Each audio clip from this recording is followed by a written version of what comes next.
J'ai beaucoup entendu parler de show don't tell ou le SDT comme je vais l'appeler par abréviation quand j'ai commencé à m'intéresser à l'écriture. Apparemment, c'est une notion incontournable pour écrire un roman. Mais concrètement, on fait comment pour montrer sans raconter? On voit ça ensemble.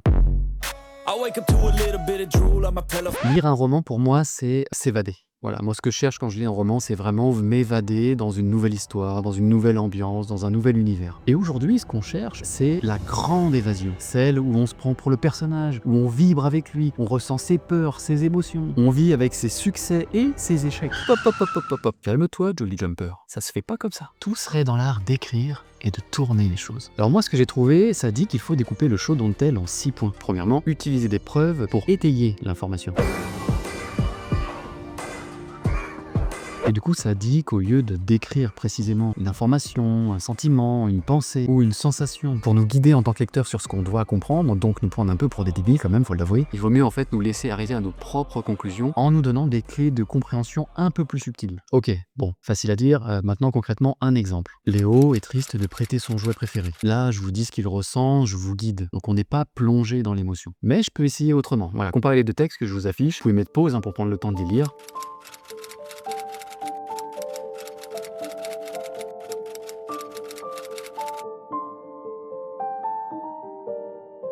Vous voyez, je trouve que je ne dis pas qu'il est triste, mais on le comprend. Parce que j'ai utilisé des preuves de sa tristesse, comme son regard humide, le fait qu'il retienne son ours en peluche. J'ai rajouté un passif avec son doudou, et je négativise l'autre enfant. Négativiser, je sais pas si c'est un mot qui existe, je crois pas. Et le fait de négativiser l'autre enfant, ça permet de créer du contraste entre les deux. Dites-moi en commentaire comment vous auriez tourné peut-être les phrases de manière à ce que c'est plus d'impact, soit plus immersif. Mais je pense que pour ce premier point, c'est un bon premier exemple. Deuxième point pour le SDT, ça dit qu'il faut remplacer l'abstrait par le concret. En fait, si j'ai bien compris, ça rejoint concrètement le premier point, vous allez voir. Dans ce point, on rappelle ici que les émotions sont des choses abstraites. Par exemple, le bonheur, il est difficilement définissable parce que finalement, sa conception du bonheur est propre à chacun. Néanmoins, il génère chez chacun de nous des mimiques, des gestes, des micro-expressions qui sont assez générales à tout le monde et qui sont donc transcriptibles. Et donc ça dit que les émotions doivent être démontrées avec des détails concrets, comme un large sourire pour le bonheur, par exemple. C'est un peu bateau, mais voilà, c'est un exemple facile. Et ça nous permet, nous, lecteurs, de déduire naturellement les émotions, sans avoir besoin d'un chien guide d'aveugle finalement. 3. Ça dit qu'il faut remplacer les descriptions vagues par des détails sensoriels spécifiques. Ok, donc grosso modo, ça veut dire qu'on doit utiliser nos 5 sens, si je comprends bien. Hein. Parce que l'objectif de l'écriture, quand même, je trouve, en tout cas moi en tant que lecteur, quand je lis un roman, l'objectif pour l'auteur, c'est quand même de me faire vivre les scènes dans ma tête. Il faut qu'en le lisant, je puisse m'imaginer clairement la chose et je puisse ressentir ce que ressent le personnage. Et donc, pour résumer, on doit pouvoir s'imager ce que raconte l'auteur. Là, je vous mets un exemple simple. Personnellement, je trouve que c'est nul, c'est à chier, c'est plat. On visualise très peu et très franchement, on dirait ton collègue qui te raconte son week-end un lundi matin alors que t'as pas envie de l'écouter. C'est pas terrible, quoi. Alors que si on laissait ça.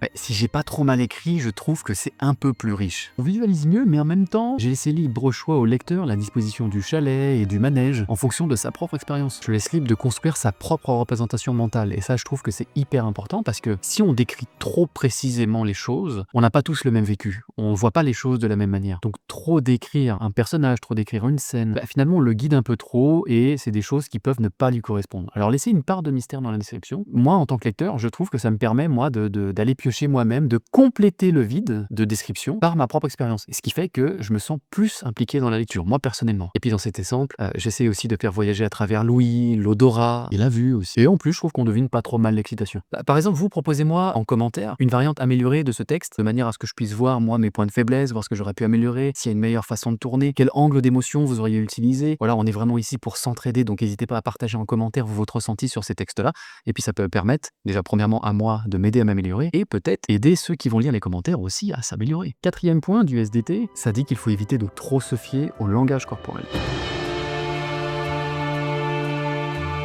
Alors, c'est vrai que la première fois que j'ai entendu montre ne raconte pas, mon premier réflexe a été de penser à une description d'une émotion et de la remplacer immédiatement par des gestes ou des micro-expressions. Exactement comme ils disent dans le premier point, très basiquement. Sauf que maintenant, on va préciser ce premier point en évitant de trop se fier au langage corporel parce que, en vrai, combien de fois dans la vie, quelqu'un est en colère, vous le voyez les poings serrés. Dans la vraie vie, on essaye de se maîtriser un peu, on essaie de pas trop le montrer. Donc en fait, dans la vraie vie, on maîtrise nos émotions et nos gestes. Donc pour que ce soit un peu plus crédible dans la description de l'émotion, quelque chose qui soit vraiment courant, qui nous parle au quotidien, eh bien il faut essayer d'être est un peu plus subtil. Et puis en plus, dire qu'il a les poings serrés, ça ne montre pas l'impulsion d'émotion. Parce que la provenance de la colère, elle peut être multiple. Et si on n'en connaît pas la cause, on peut pas y être aussi sensible. La personne peut être très bien en colère. L'exemple est très simple. Vous allez dans la rue, vous promenez, vous voyez un couple qui s'engueule, vous passez à côté. Par contre, si vous connaissez la backstory de l'histoire, vous vous sentez un peu plus impliqué dans la colère de l'autre. Voilà, c'est un petit peu ça qu'il faut essayer de faire dans la lecture, apparemment, dans l'écriture. Donc en fait, si j'ai bien capté le délire de ce point-là, il est possible de combiner des gestes et des expressions pour caractériser l'émotion. Comme je le disais, serrer le poing, par exemple, mais en ajoutant en plus les pensées intimes du personnage et ce qui l'a poussé à cette colère. Et tout ça en utilisant des verbes forts pour souligner l'émotion ou le sentiment. Eh ben mon cochon, c'est pas donné d'écrire un texte. Ah oui, et ça me fait penser qu'il y avait un autre conseil qui était donné, c'est parfois de ralentir la scène pour laisser la place à tout ça et en fait nous donner l'occasion de ressentir ce que l'auteur a voulu nous transmettre. Parce que si on passe d'une action à une autre, même si on fait une description un peu intelligente et qu'on n'a pas le temps de l'absorber, on n'a pas le temps de la ressentir. Et en fait, ça fait un petit peu comme tous les conseils que peuvent vous donner les coachs en bien-être, dans la gestion de la colère. Moi, la personne que j'aime bien, c'est Thomas Dasselbourg, que je trouve exceptionnel. Il est un peu coach dans la gestion de la colère, entre autres, bien sûr, mais gestion de vie, de soi-même, etc., du bien-être en général. Et il dit bien que lorsqu'on ressent quelque chose, une émotion, il faut prendre le temps de s'asseoir avec son émotion, de la comprendre, de la laisser traverser et de comprendre ce qu'elle nous fait, en fait, cette émotion et pourquoi elle est là. Et bien là, ça dit un peu la même chose, finalement, si je comprends bien. Ça dit qu'il faut laisser le temps au lecteur de comprendre ce qu'on veut lui transmettre, de lui laisser le temps de s'imprégner de la phrase, de la ressentir et de la digérer avant de passer à la scène suivante.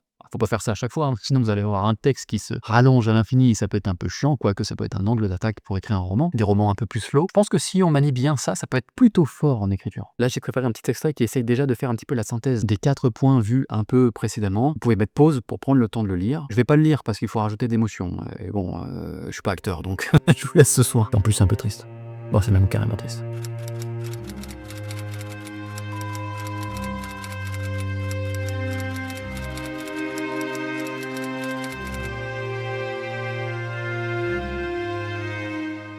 Ouais, je sais, l'exemple est pas joyeux. C'était justement l'objectif, c'était d'aller sur une scène d'émotion. J'ai essayé de ne pas tomber dans les travers de l'émotion, parce que là, c'est une scène forte en émotion, hein, vous l'aurez compris. C'est un moment très difficile de vie. Et en fait, je voulais pas tomber dans les clichés, je voulais pas en faire de l'excès, je voulais essayer de pas gâcher la scène. Et pour être honnête, pour cette scène, je me suis vraiment inspiré d'un moment de vie qu'un client m'a partagé une fois. Parce que oui, je vous le rappelle, je suis conseiller funéraire. Alors, ce genre de situation, je dois l'avouer que je l'ai au moins une fois par semaine. Voilà, ils me partagent régulièrement des moments d'intimité qu'ils ont pu vivre avant de perdre leurs proches. Parce que, en fait, j'avais lu que pour écrire, surtout pour évoquer des émotions lourdes, bien il faut pas hésiter à utiliser des expériences de sa propre vie. Alors soit qu'on a vécu, soit qu'on a vu auprès de nos proches ce qu'ils ont pu ressentir, comment eux ils ont géré la chose et comment nous aussi on a vécu la situation. Et ça serait apparemment plus puissant, on serait meilleur pour évoquer les émotions, pour les partager. C'est un peu normal en même temps, je veux dire, si on le ressent, c'est plus facile de dire ce qu'on ressent que si on l'a jamais ressenti, quoi. Bref, vous voyez ce que je veux dire, en tout cas dans mon extrait, je trouve que j'ai mis un petit peu de tout dans cet exemple. Je dis pas que c'est bien, hein, je suis un débutant de chez débutant, hein, je vous rappelle, donc là je m'entraîne encore. Mais je crois quand même que j'arrive à montrer la tristesse sans le dire. Il y a des souvenirs du personnage de manière à un petit peu approfondir le lien qu'il avait avec la personne et pour approfondir le lien qu'on pourrait avoir avec lui, le lien affectif. Ça permet peut-être, j'espère en tout cas, d'un peu plus s'identifier et j'ai essayé d'utiliser des verbes forts, un peu plus impactants, qui ont peut-être plus de connotation. N'hésite pas à me dire en commentaire comment toi tu aurais écrit, hein, justement ça m'intéresse énormément parce que, encore une fois, on est là pour tous s'entraider, pour s'améliorer et moi le premier, hein, je vais me lancer dans ma première aventure d'écriture de roman, j'ai pas encore commencé, je suis dans la phase d'apprentissage et de recherche. Donc si toi, tu peux me laisser quelque chose en commentaire qui peut m'aider à m'améliorer, vas-y, au contraire, je le veux. Et encore une fois, ça peut et ça va même sûrement aider les autres qui lisent les commentaires. Donc n'hésite pas à en laisser. Le 5e point du SDT, ça dit qu'il faut montrer les émotions à travers le dialogue.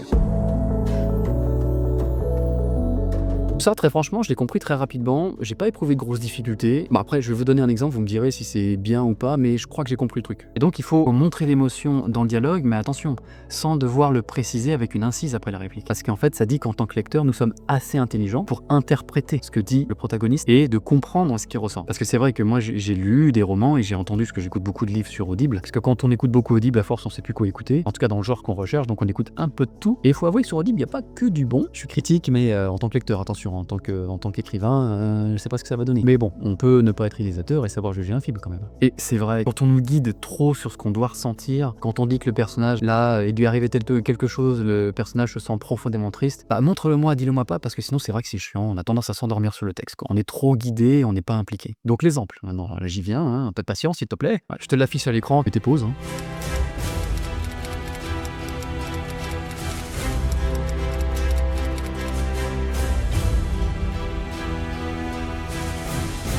Je pense que c'est assez clair, non? C'est peut-être pas très bien écrit de ma part. Je le rappelle encore une fois, je suis débutant. C'est pas parce que je sais lire que je sais écrire. Mais je crois quand même qu'avec la première réplique, on devine la colère. Et avec la deuxième réplique, je trouve qu'on comprend l'intention avec laquelle il va vraiment mettre en application la menace qu'il a dit. On se le figure bien, je trouve. Dites-moi en commentaire, encore une fois, ce que vous en pensez. Ah oui, et ça dit aussi dans ce point numéro 5 qu'il faut faire attention aux adverbes qui pourraient alourdir le texte. Définition d'un adverbe. Mot invariable modifiant le sens d'un verbe ou d'un adjectif. Là, je vais reprendre l'exemple précédent, je vais vous rajouter des adverbes, ça va être très clair tout de suite, vous allez voir à quel point je trouve ça alourdit le texte. Mettez pause encore une fois, je vous mets les deux textes pour comparer.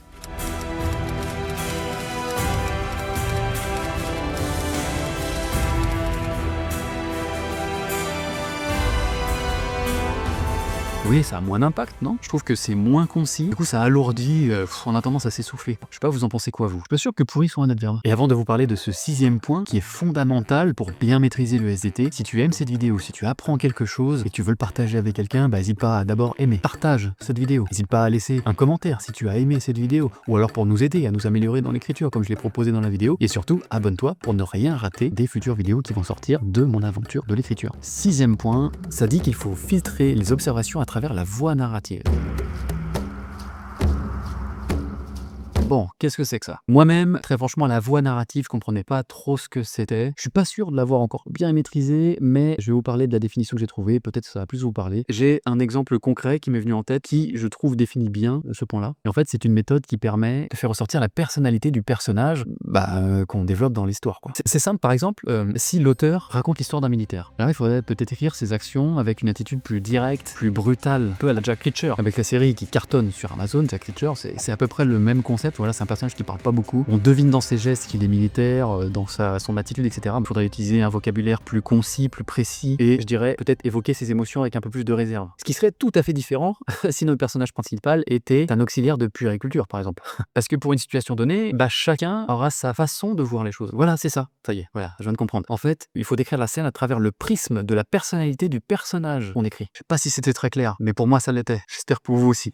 Et c'est vrai qu'en plus, ajouter des observations à travers cette voie narrative, ça permet d'apporter un peu plus de précision, un peu plus d'informations sur le background du personnage, et pour nous permettre, nous, en tant que lecteurs, de se sentir peut-être un peu plus connectés avec le personnage. Mais ça dit attention, quand on utilise la voie narrative, il faut faire attention à l'infodumping. Quand on ajoute des observations, des détails, etc. dans la voie narrative, il faut faire attention, donc comme je disais, à l'infodumping, parce que sinon, ça alourdit le texte. Et là maintenant, je vais vous préciser ce qui est particulièrement concerné par ce SDT. Donc c'est concrètement les émotions, les sensations, les pensées, les adjectifs liés à l'opinion, et évidemment les phrases plates. Donc voilà, on vient de faire les 6 points du SDT. Moi, ça m'a beaucoup aidé, ces 6 points. Ça me permet de mieux comprendre ce que c'est exactement le SDT et comment il s'articule finalement, et comment on peut combiner ces 6 points pour former un tout cohérent. Vous voyez tout ce qu'on voit là, c'est vrai qu'au fur et à mesure que je le lis, que je l'apprends, mais j'ai des exemples de livres qui me reviennent en tête. Voilà, des livres qui ont été moins bien, des livres je me suis dit, ah oui, c'est exactement comme ça qu'ils ont fait dans le livre, et c'est pour ça que j'ai bien aimé le livre. Maintenant, j'arrive à détecter, grâce à mon apprentissage, j'arrive à comprendre, à démêler les techniques qu'il peut y avoir dans un livre, et c'est extrêmement enrichissant parce que maintenant, ce que je lis tous les soirs, j'écoute des livres audio tous les jours aussi sur mes trajets pour aller au travail, et du coup au fur et à mesure que j'apprends ces techniques, je les repère, je comprends les mécanismes, et je pense que ça va m'aider à mieux utiliser ces mécanismes moi aussi plus tard pour les mettre dans le concret, dans mon roman, quoi. Bon, normalement avec ça je devrais commencer mon roman sur de bonnes bases. Encore faut-il que je n'oublie pas tout au moment de rédiger mon roman. C'est le risque, quoi. C'est on accumule des informations. C'est pour ça que je me suis mis des exercices dans mes vidéos à chaque fois que j'apprenais quelque chose, parce que ça m'aide à intégrer l'information. C'est quelque chose que j'ai appris à l'école en études supérieures, c'est lire 3 fois, écouter 3 fois et entendre 3 fois. Donc le fait de me mettre des exercices, ça me permet de relire l'exercice, le lis à haute voix, et en plus je l'applique. Normalement ça devrait créer des petits chemins neuronaux pour apprendre tout ça de manière pérenne. Mais c'est vrai que je sais pas encore qui je suis quand j'écris un roman. Est-ce que je suis du genre à me laisser emporter par l'art créatif et complètement oublier la technique, ou au contraire, penser trop à la technique, ce qui pourrait faire du mal à ma créativité? Et d'après les interviews que j'ai entendues des auteurs, il faut savoir manier les deux. C'est pas évident parce que le cœur du roman, c'est sa créativité, c'est d'être créatif. C'est vrai que c'est quand même la création pure. Et en fait, on crée autour de ça, et il faut pouvoir y apporter un peu de technique pour créer. Je sais pas, c'est comme un bijoutier. Ouais, on va essayer cette analogie. Imaginons un bijoutier qui a une pierre précieuse brute. La pierre précieuse, déjà, elle est magnifique en tant que telle. Mais le bijoutier va utiliser de la technique de taille pour la mettre en valeur. Je pense que là, c'est un peu pareil. Il faut savoir extraire le matériau, donc avoir son imaginaire, avoir cette partie créative, mais garder un peu de technique pour pouvoir tailler tout ça et le rendre encore plus joli, quoi. Je sais pas si l'analogie était très intelligente, mais Bon, je verrai bien quel genre d'écrivain je suis, il faudrait juste que je prête un petit peu attention, que je me mette des petits post-it pour me rappeler un petit peu tout ça et que je revienne un petit peu sur, justement, sur tout ça, sur peut-être avant de commencer à écrire, je me regarderai toutes mes vidéos pour mettre un petit peu tout ça en tête. Ouais, je pense que c'est pas une mauvaise idée. J'espère sincèrement que cette vidéo t'a un petit peu éclairé sur le show don't tell, c'est vraiment quelque chose qu'on entend parler partout, le show don't tell, ça m'a l'air absolument incontournable et de toute façon, maintenant que t'as vu ce que c'était, oui, c'est incontournable, ça améliore drastiquement un texte. C'est pour ça que j'en ai fait une vidéo à part parce que ça me semblait vraiment trop important. Il faut vraiment bien intégrer ça pour écrire un bon roman, je pense. Et en tout cas, les auteurs dont j'ai vu les interviews, encore une fois, ils l'évoquent. Voilà, il n'y a pas de mystère, hein. Je pense que si on en entend parler partout, c'est que ça fonctionne. Autant prendre les techniques qui fonctionnent. Donc j'espère que tu as aimé ce format, que tu as appris quelque chose. Si vraiment ça t'a été utile, si ça t'a débloqué pour l'écriture, si ça t'a fait comprendre quelque chose, bah écoute, aime, partage, abonne-toi, commente. Moi, ça m'aide énormément dans mon travail et ça me permet de savoir si le contenu que je te propose te plaît. Et tu trouveras évidemment d'autres vidéos juste ici. Là, c'est ma dernière vidéo qui est sortie et ici, c'est la playlist de vidéos d'écriture du roman. Donc n'hésite pas à aller fouiller. Je te dis à très vite. Ou pas. C'est comme tu veux.